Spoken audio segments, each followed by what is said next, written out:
அன்பார்ந்த தோழர்களே, என் உயிரின் உயிரான விடுதலை சிறுத்தைகளே, இணைப்பு துண்டிக்கப்பட்டு விட்டது. மீண்டும் இணைப்பு கிடைத்துள்ள நிலையில் உங்களிடையே இந்த கருத்துக்களை பகிர்ந்து கொள்ள விழைகிறேன். ஜூலை 20 நாளை மாலை 3 மணி அளவில் கட்சியின் தலைமையகமான அம்பேத்கர் திடலில் மாவட்ட செயலாளர்களின் கலந்தாய்வு கூட்டத்தை நடத்துவது என்று நாம் அறிவிப்பு செய்திருந்தோம். தவிர்க்க இயலாத காரணங்களால் அந்த கூட்டத்தை ஜூம் இணைப்பு வழியிலே நடத்துவது என்று முடிவு செய்திருக்கிறோம். நான் நாளை காலையில் புதுதில்லியில் இருக்க வேண்டும். காலை விமானம் பிடித்து புதுதில்லிக்கு செல்லுகிறேன். முக்கியமான சந்திப்பு உள்ளது. நாளை மறுநாள் நாடாளுமன்ற கட்சித் தலைவர்களின் கூட்டம் இருக்கிறது. 21ஆம் தேதி. 22ஆம் தேதி இந்த கூட்டத்தொடர் தொடங்குகிறது. ஆகஸ்ட் 13 வரையில் நடக்கிறது. 22ஆம் தேதி மது மற்றும் போதை ஒழிப்பு என்பதை முன்னிறுத்த திட்டமிட்டிருக்கிறோம். அது குறித்து நான் ஏற்கனவே மேலோட்டமாக சொல்லியிருக்கிறேன். ஆகவே அது தொடர்பாக மாவட்ட செயலாளர்களின் கலந்தாய்வு கூட்டத்திலே விரிவாக பேச எண்ணியிருந்தோம். இரண்டாவது, கட்சியின் மறு சீரமைப்பு நடவடிக்கைகளின் அடுத்த கட்டம் குறித்து இந்த கலந்தாய்வு கூட்டத்தில் விவாதிப்பது என்ற எண்ணம் இருந்தது. ஆகஸ்ட் 17க்கு பிறகு செப்டம்பர் 17 வரையில் 3 பொருள்களை பேசுபடு பொருள்களாக நாம்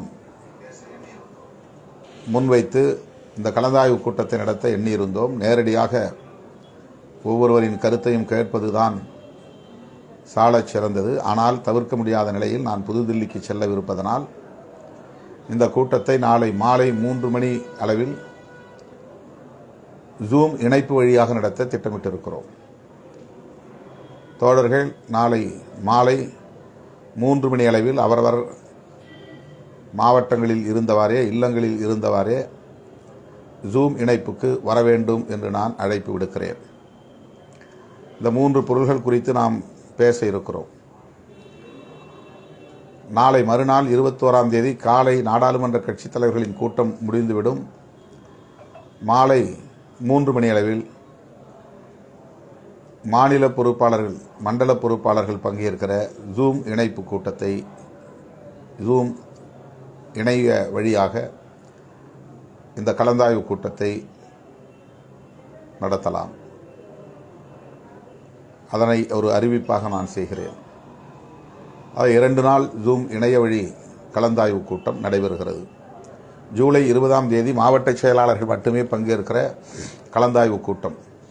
ஜூன் 21ஆம் தேதி அமைப்பு செயலாளர்கள், துணை பொதுச் செயலாளர், மகளிரணி செயலாளர் ஆகியோர் பங்கேற்கிற கலந்தாய்வு கூட்டம். இது ஜூலை 21ஆம் தேதி மாலை 3 மணி அளவில் ஜூம் இணைய வழியாக நடைபெறுகிறது.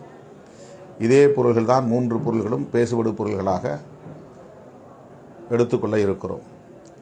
ஆகவே அருமை தோழர்கள், நாளை யாரும் சென்னைக்கு புறப்பட்டு வர வேண்டாம். கலந்தாய்வு கூட்டம் இல்லை.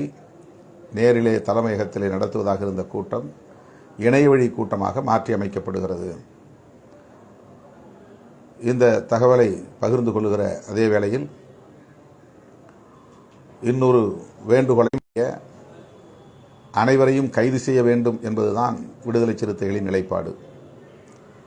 அதைத்தான் தொடக்கத்திலிருந்து நாம் வலியுறுத்தி வருகிறோம். புலன் விசாரணையை பொறுத்தவரையில் பகுஜன் சமாஜ் கட்சியின் தேசிய தலைவர் மாயாவதி அம்மையார் அவர்கள் சிபிஐ விசாரணை வேண்டும் என்று கோரினார். அப்போது நான் மேடையில் இருந்தேன். அவர் இந்தியில் பேசினார். என்ன பேசினார் என்று புரிந்து கொள்ள இயலவில்லை. உடன் இருந்த இஸ்லாமிய தோழர் ஒருவரிடத்திலே நான் கேட்டு புரிந்து கொண்டேன். உங்கள் நிலைப்பாடு என்ன என்று கேட்டார்கள். அப்போது நான் அவர்களுக்கு சொன்ன பதில், மாயாவதி அம்மையாருடைய நம்பிக்கைக்கு பாத்திரமாக இருந்த தமிழ்நாடு மாநில தலைவர் கொல்லப்பட்ட நிலையில் அவருடைய வலி எவ்வளவு துயரத்திற்குரியதாக இருக்கும் என்பதை என்னால் உணர முடிகிறது. ஆகவே அவர் தன்னுடைய கட்சியின் மாநில தலைவர் படுகொலை செய்யப்பட்ட நிலையிலே இந்த படுகொலையில் சம்பந்தப்பட்ட யாராக இருந்தாலும், திட்டத்தை வகுத்து கொடுத்தவர்கள் யாராக இருந்தாலும், எந்த கட்சிகளை சார்ந்தவர்களாக இருந்தாலும், தொழிலதிபர்களாக இருந்தாலும் அனைவரும் கைது செய்யப்பட வேண்டும். இதுதான் விடுதலை சிறுத்தைகளின் வேண்டுகோள் தமிழ்நாடு அரசுக்கும் தமிழ்நாடு காவல்துறைக்கும் என்று கூறியிருந்தேன். ஆனால் சமூக ஊடகங்களில் அதை திரித்து செய்தியை வெளியிட்டார்கள். நானும் சிபிஐ விசாரணை கோருவதாக. சிபிஐ விசாரணையை பகுஜன் சமாஜ் கட்சி கோருவது தவறில்லை. அதை நாம் ஒருபோதும் விமர்சன கண்ணோட்டத்தோடு பார்க்க முடியாது. இந்த கொலை தொடர்பாக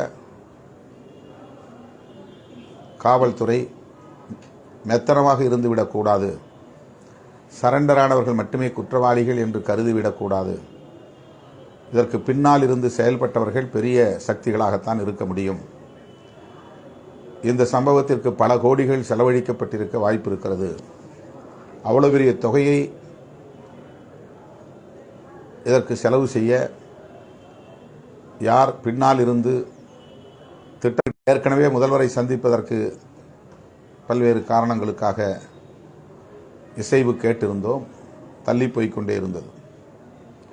விக்கிரவாண்டி இடைத்தேர்தல் வந்ததாலும், திடுமென ஆம்ஸ்ட்ராங் அவர்கள் படுகொலை செய்யப்பட்டதாலும் உடனடியாக நமக்கு அந்த சந்திப்புக்கான வாய்ப்பு கிட்டவில்லை.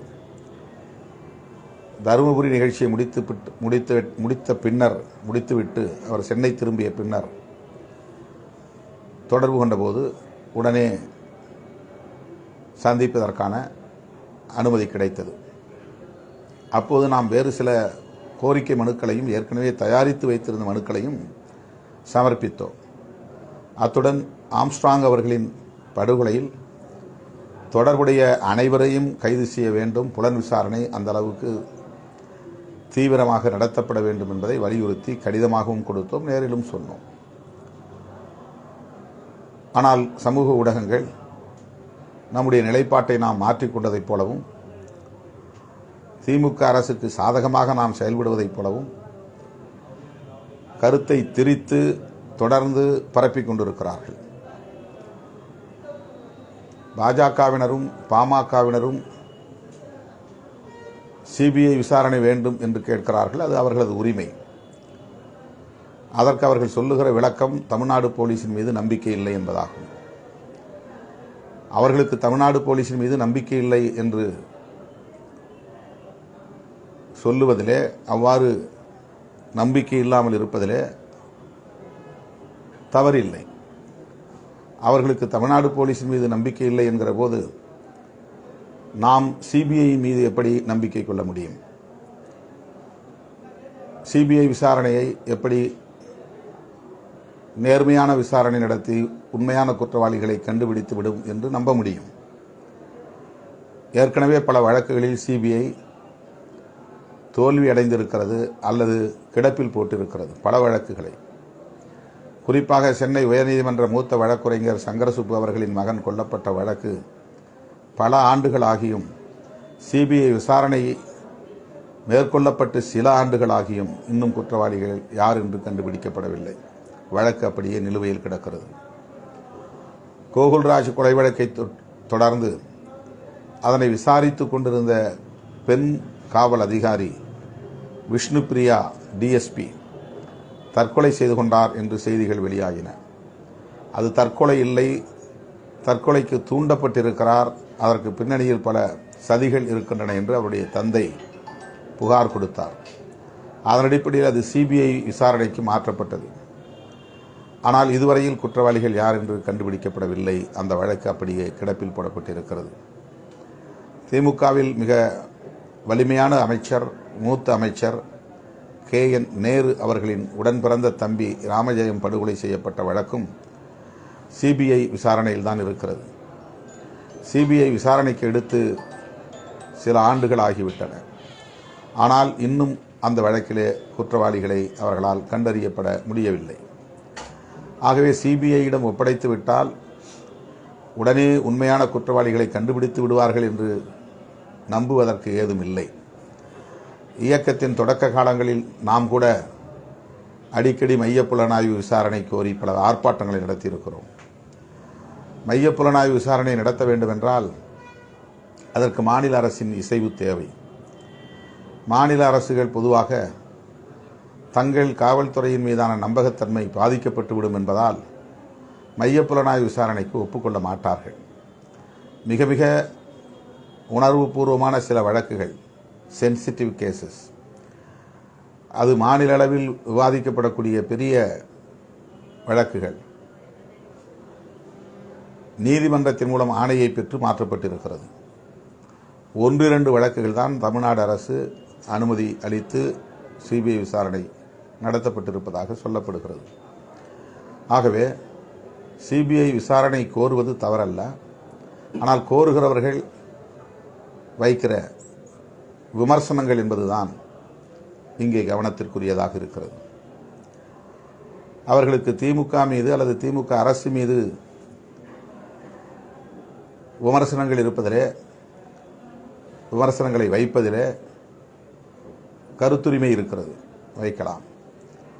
ஆனால் வேண்டுமென்றே திட்டமிட்டே நம்மையும் வம்புக்கு இழுத்து நமக்கு ஏதோ உள்நோக்கம் இருப்பதைப் போலவும், நாம் அரசியல் ஆதாயத்திற்காக திமுகவுக்கு அல்லது திமுக அரசுக்கு ஆதரவாக செயல்படுவதைப் போலவும் திரித்து வதந்திகளை பரப்பிக் கொண்டிருக்கிறது ஒரு கும்பல். அவர்கள் யாருடைய கையாட்கள் என்பது இன்றைக்கு நாடறிந்த உண்மையாக இருக்கிறது.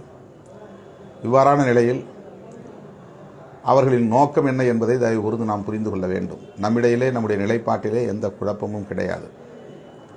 நமக்கு அந்த வேகமாக முடித்து கொண்டு நள்ளிரவுக்கு மேல் நான் சென்னை வந்து சேர்ந்தேன். விடிந்ததும் சென்னை பெருநகரத்தின் காவல் மாநகர ஆணையர், கார்ப்பரேஷனுடைய கமிஷனர் திரு ஐஏஎஸ் ராதாகிருஷ்ணன் ஐஏஎஸ் அவர்களை தொடர்பு கொண்டு கட்சி அலுவலகத்திலேயே அவருடைய உடலை அடக்கம் செய்வதற்கு அனுமதி கோருகிறார்கள், நீங்கள் உதவ வேண்டும் என்று அவரிடத்தில் பேசினேன். அவர் விதிமுறைகளை எனக்கு விளக்கி சொன்னார். அதன் பிறகு நான் நேரடியாக மருத்துவமனைக்கு சென்றேன். அவருடைய திருவுடலை பார்த்து மலருடன் வைத்து வீர வணக்கம் செலுத்தினேன். காவல்துறையினருக்கும் அங்கிருந்த தொண்டர்களுக்கும் இடையிலே இருந்த சலசலப்பை போக்குவதற்கு என்னாலான முயற்சிகளை மேற்கொண்டேன். அவருடைய இடத்தை பொது இடத்திலே பொதுமக்களின் பார்வைக்கு வைக்க வேண்டும் என்பதை அதிகாரிகளோடு தொடர்பு கொண்டு பேசி அதற்கான பெரும் முயற்சிகளை மேற்கொண்டேன். நேரடியாக அந்த பள்ளி வளாகத்தை போய் பார்த்தேன், கட்சி அலுவலகத்தை போய் பார்த்தேன், அவருடைய மனைவியை போய் பார்த்தேன். அவரிடத்திலும் சில கருத்துக்களை பகிர்ந்து கொண்டேன். காவல்துறையினரும் மாநகர ஆணையரும் இதற்கு சட்டப்பூர்வமான அனுமதி வழங்குவதற்கு நெருடல்கள் இருக்கின்றன, தடைகள் இருக்கின்றன என்பதை புரிந்து கொண்டு வழக்கறிஞர் கிருஷ்ணகுமார் அவரிடத்திலே நீங்கள் உயர்நீதிமன்றத்தை நாடுவதை தவிர வேறு வழியில்லை என்று நீதிமன்றத்தை நாடுவதற்கும் நான் என்னுடைய ஆலோசனையை கூறினேன். இப்படியெல்லாம் அதிலே நம்முடைய தரப்பிலிருந்து என்ன முயற்சிகளை மேற்கொள்ள முடியுமோ மேற்கொண்டோம். அவ்வளவு கமிட்டடாக, அதிலே ஈடுபாடோடு நாம் நம்மால் ஆன பங்களிப்பை அதில் செய்திருக்கிறோம். ஆனால் சில அரசியல் களத்திலே கூலியை வாங்கிக் கொண்டு சமூக ஊடகங்களில் பேசிக் கொண்டிருக்கிற, அரசியல் அறியாமையில் உழலுகிற அற்பர்கள் ஆம்ஸ்ட்ராங் அவர்களின் படுகொலையையும் தங்களுக்கு சாதகமாக பயன்படுத்தி கொண்டு திமுகவுக்கு எதிராக என்பதை விட விசிகாவுக்கு எதிராக அவதூறுகளை பரப்பும் பணிகளில் ஈடுபட்டு வருகிறார்கள். இதை இயக்கத்தோழர்கள் புரிந்து கொள்ள வேண்டும் என்பதற்காக சொல்லுகிறேன். விடுதலை சிறுத்தைகளுக்கு எதிரான அவதூறுகளை பரப்புகிற நிலையில் நாம் அப்படிப்பட்ட சக்திகள் பங்கேற்கக்கூடிய நிகழ்ச்சிகள் எதிலும் நாம் பங்கேற்கக்கூடாது. ஆம்ஸ்ட்ராங் அவர்களுக்கு வீர வணக்கம் செலுத்துவது அல்லது அந்த படுகொலையை கண்டிப்பது விடுதலை சிறுத்தைகளின் தனி நடவடிக்கையாக இருக்க வேண்டும். யாரோடும் இணைந்து செய்ய வேண்டிய அவசியமில்லை. யாரும் வந்து நம்மை அழைக்கலாம், இணைந்து செய்யலாம் என்று சொல்லி அந்த கூட்டத்திலே, அந்த குழுவிலே வந்து அவர்கள் குழப்பத்தை ஏற்படுத்த வாய்ப்பு இருக்கிறது. அவர்கள் திமுகவுக்கு எதிராக என்ன வேண்டுமானாலும் பேசிக்கொள்ளட்டும், அது திமுக எதிர்கொள்ளும். நமக்கும் அதற்கும் எந்த சம்பந்தமும் இல்லை. ஆனால் எல்லாவற்றிலும் நம்மை இணைத்து இழுத்து வம்புக்கு விமர்சனங்களை செய்கிறார்கள். அதற்கு நாம் ஒருபோதும் இடம் கொடுக்கக்கூடாது. எந்த தலித் இயக்கத்தையும் விடுதலை சிறுத்தைகள் கட்சி எதிர்நிலையில் வைத்து அணுகியதில்லை. எந்த தலித் தலைவரையும் நாம் இதுவரையில் விமர்சித்ததில்லை. நமக்கு எதிரான அவதூறுகளை பரப்புகிறார்கள். நேற்று கூட ஒரு வீடியோ கிளிப்பிங் பார்த்தேன். புதிய தமிழகம் தலைவர் பேசியிருக்கிறார். ஆதாரம் இல்லாத அப்பட்டமான அவதூறு அது. அவருடைய வயதுக்கும் அவருடைய அனுபவத்திற்கும் அது அழகே அல்ல. மாஞ்சோலை தொழிலாளர் பிரச்சனையில் நான் 98 தலையிட்டேன் என்கிறார். 1998 அந்த பிரச்சனை எனக்கு தெரியாது. பேரணி நடந்து அதிலே 17 பேர் படுகொலை செய்யப்பட்ட பிறகு அதை கண்டிக்கிற வகையிலே பனகல் பூங்கா எதிரில் மூப்பனாரும் பங்கேற்கக்கூடிய உண்ணாநிலை அறப்போராட்டத்தில் நான் பங்கேற்றேன். அதற்கு கூட என்னை அழைத்தது மூப்பனார் தான் அழைத்தார்.